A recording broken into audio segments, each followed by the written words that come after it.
di sekitar Iran kini bukan lagi sekadar tegang. Situasinya telah memasuki fase paling rawan. Dalam hitungan hari, atmosfer berubah drastis, seperti bara yang tiba-tiba disiram bahan bakar. Pertemuan Iran dan Amerika Serikat di Oman yang berakhir tanpa kesepakatan menjadi pemicu awal. Namun eskalasi benar-benar melonjak setelah Donald Trump duduk berhadapan dengan Benjamin Netanyahu di Gedung Putih. Sejak saat itu, dunia seolah menyaksikan babak baru yang jauh lebih keras.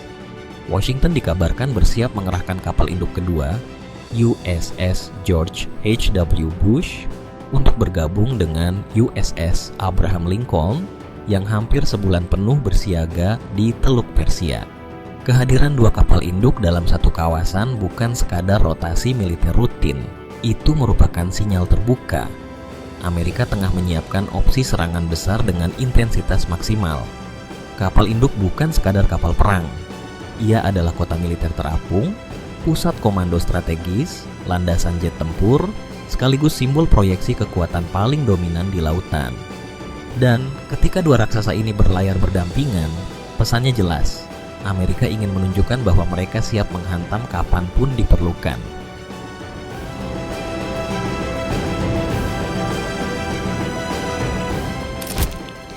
Namun Iran bukan negara yang mudah surut oleh gertakan. Para pemimpin di Teheran memandang situasi ini bukan sebagai tekanan, melainkan tantangan terbuka. Moral pasukan mereka diklaim berada pada level siap syahid. Ancaman dijawab dengan keyakinan bahwa mereka mampu menciptakan kejutan yang bisa mengguncang armada Amerika. Bahkan menyasar aset paling vital seperti USS Abraham Lincoln dan USS George H.W. Bush. Lalu, apa sebenarnya yang tengah dipersiapkan Iran? Jawabannya bermula dari kedalaman laut. Ancaman pertama diyakini tidak datang dari langit, melainkan dari bawah permukaan. Iran disebut memperkuat kapabilitas kapal selamnya melalui kerjasama strategis bertahun-tahun dengan Cina. Dukungan Beijing dinilai memberi Teheran akses pada teknologi yang berpotensi mengubah peta pertahanan maritim mereka secara signifikan.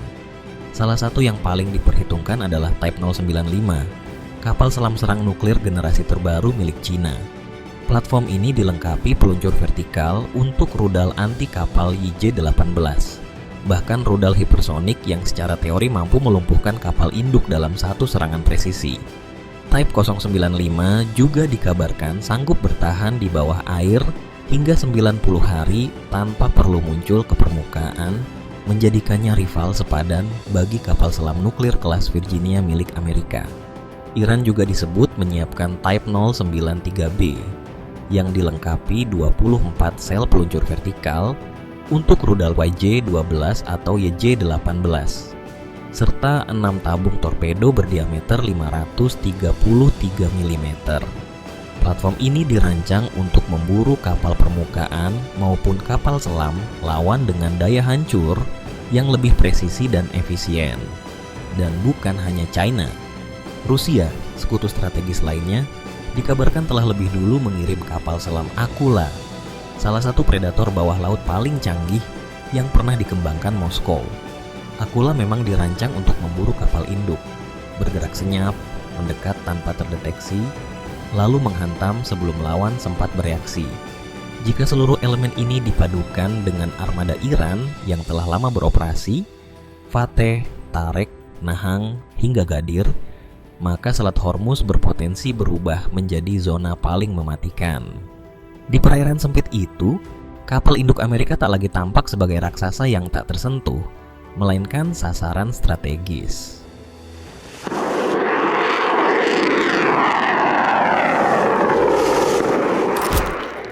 Iran memahami bahwa mereka tak perlu menyamai Amerika dalam jumlah kapal maupun besarnya armada. Bagi Teheran, kemenangan di laut bukan soal siapa yang paling raksasa, melainkan siapa yang paling cerdik mengubah perairan menjadi jebakan. Dan panggung terbaik untuk itu adalah Teluk Persia serta Selat Hormuz. Kawasan ini sempit, padat, dan merupakan jalur vital perekonomian dunia. Iran memandangnya sebagai medan tempur yang ideal. Perairan tersebut dapat diubah menjadi zona berbahaya, tempat armada lawan masuk bukan sebagai pengendali, melainkan sebagai target. Iran membangun konsep pertahanan terpadu, radar pantai, drone pengintai, sensor bawah laut, hingga sistem elektronik disatukan dalam jaringan pengawasan berlapis. Saat kapal musuh melintas, mereka bukan sekadar terpantau. Mereka telah memasuki lingkaran ancaman. Dari strategi inilah Iran mengembangkan ranjau laut berpandu jarak jauh, termasuk ranjau apung yang dapat diarahkan untuk membidik target bernilai tinggi seperti kapal induk USS Abraham Lincoln. Iran disebut memiliki ribuan ranjau laut. Tidak semuanya merupakan ranjau konvensional.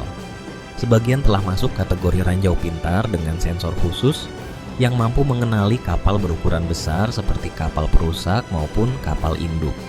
Beberapa jenis yang dikenal antara lain Sadaf 2, ranjau cangkang konvensional, serta Naves 2, versi yang lebih modern dengan mobilitas dan daya kejut lebih tinggi. Ada pula ranjau perayap, perangkat yang dapat bergerak perlahan di dasar laut untuk mencari posisi paling strategis sebelum meledak. Sebagian teknologi ini disebut terinspirasi dari desain Cina dan Rusia. Namun Iran juga mengembangkan kapasitas produksinya sendiri. Inilah potret perang asimetris versi Teheran. Biaya relatif rendah dengan daya ancam sangat besar. Dan justru senjata berbiaya murah seperti ranjau inilah yang menjadi kekhawatiran serius. Karena kapal induk bernilai miliaran dolar dapat dilumpuhkan oleh jebakan yang nyaris tak kasat mata.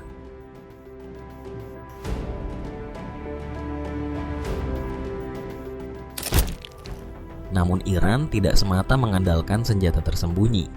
Mereka juga menyiapkan ancaman yang kasat mata, keras, dan mengguncang. Rudal anti kapal. Salah satu yang paling disorot adalah KH-47M2 Kinzhal, rudal hipersonik Rusia dengan kecepatan hingga Mach 10. Diluncurkan dari pesawat MiG-31K, rudal ini mampu bermanuver ekstrem, membawa hulu ledak konvensional maupun nuklir, serta dikenal sangat sulit dicegat oleh sistem pertahanan modern.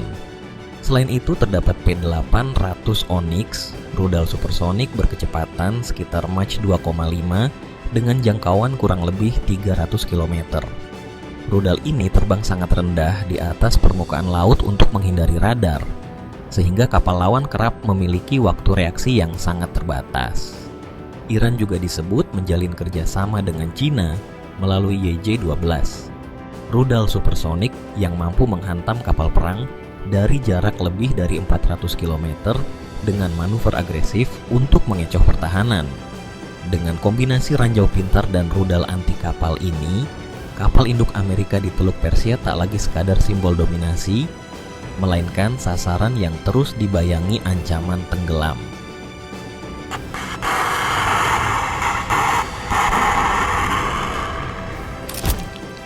Iran disebut masih menyimpan kartu paling merepotkan, armada drone tempurnya. Selama bertahun-tahun, Teheran dikenal sebagai salah satu pemain paling agresif dalam pengembangan teknologi drone militer. Dalam konteks potensi konfrontasi laut melawan kapal induk Amerika, drone menjadi instrumen yang dianggap efektif. Biayanya relatif rendah, dapat diluncurkan dalam jumlah besar, dan yang paling mengkhawatirkan, sulit dibendung jika datang dalam gelombang serentak. Salah satu yang paling dikenal adalah Shahed 136. Drone berukuran kecil ini telah digunakan di berbagai konflik dan membangun reputasi yang signifikan. Meski dimensinya tidak besar, Shahed mampu membawa muatan peledak dan difungsikan sebagai drone kamikaze. Ia dirancang terbang rendah, menjangkau jarak jauh, lalu menghantam sasaran dengan presisi. Jika dilepaskan secara massal, perangkat seperti ini dapat berubah menjadi rentetan serangan yang menguji sistem pertahanan kapal induk. Selain itu terdapat Mohajer 6, drone yang kerap disebut terinspirasi dari desain MQ-9 Reaper milik Amerika. Ironisnya, Amerika berpotensi menghadapi platform yang dikembangkan dari konsep teknologi mereka sendiri, namun dengan pendekatan yang lebih adaptif.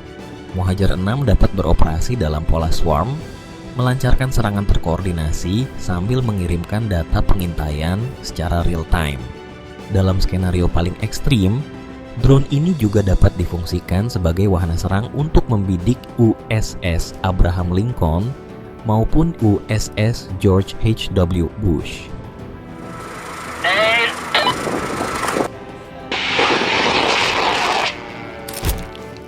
Namun Iran tidak semata bertumpu pada teknologi udara. Mereka juga menyiapkan kekuatan konvensional yang justru sangat efektif di perairan sempit, armada speedboat atau perahu cepat. Iran memahami bahwa kapal induk raksasa dengan tonase lebih dari 90.000 ton bukanlah platform yang lincah. Kapal sebesar itu relatif lambat bermanuver, sulit berbelok cepat, dan tampil sebagai target besar di radar. Di celah inilah perahu-perahu kecil Iran diposisikan sebagai ancaman asimetris. Speedboat seperti Siraj 1 dan Zulfagar diklaim mampu melaju hingga lebih dari 200 km per jam. Kecepatan ini memberi mereka peluang mendekat sebelum terdeteksi sepenuhnya, melancarkan serangan singkat, lalu segera menghilang.